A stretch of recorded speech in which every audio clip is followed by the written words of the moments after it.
Hello, grammarians. David here, along with my cousin Beth, who also happens to be a teacher. Say hello to the people, Beth. Hi, people. So today we are going to talk about sentence fragments, and Beth, you cover these in classes that you teach. Could you tell me, please, what is a sentence fragment? Great.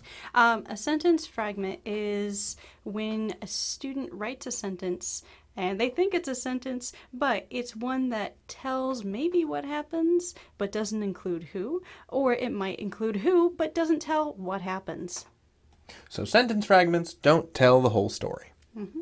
The way I would put it is that a fragment is a piece of a sentence that cannot stand on its own, but nevertheless incorrectly ends with a period. So the whole story, for instance, would be a fragment. This is a fragment. It could be a sentence, but it's missing something. Beth, what is it missing? What is the whole story missing?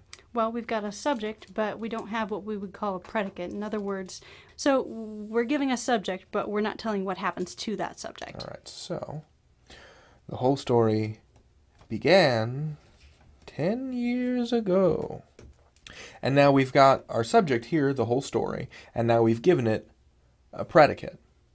Similarly, if we just had this predicate, and we just said it began 10 years ago, well, that's not enough to be a sentence either. That's also a fragment. Because now we've got a predicate, but no subject. Right, we're telling about something, but we don't know what. So in order to be a sentence, you need to have both a subject and a predicate. So you need to have a thing, like a noun or a pronoun, and then you have to have something happen to that noun or pronoun, or something performed by that noun or pronoun. Right? So, like, the pancakes, period, is not a sentence. But the pancakes were delicious is. So you've got a part that names, that's your subject, and then you've got the part that finishes the thought. That's your predicate.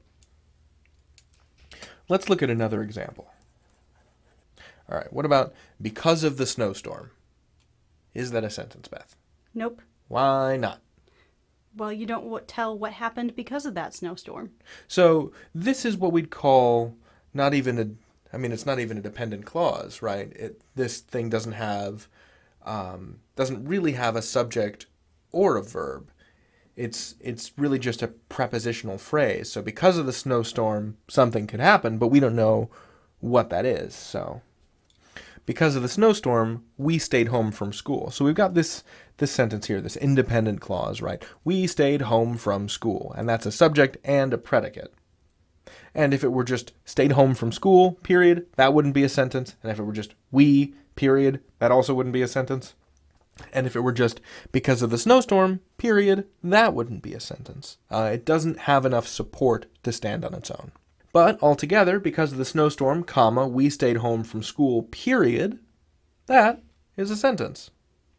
So in order to make sure that you're building sentences, you have to make sure that what you've got is a subject and a predicate. You've got to have a subject and a verb, put them together, slap on a period, you've got a sentence. You've got some good sentences there, David. You can learn anything. David out. And Beth out.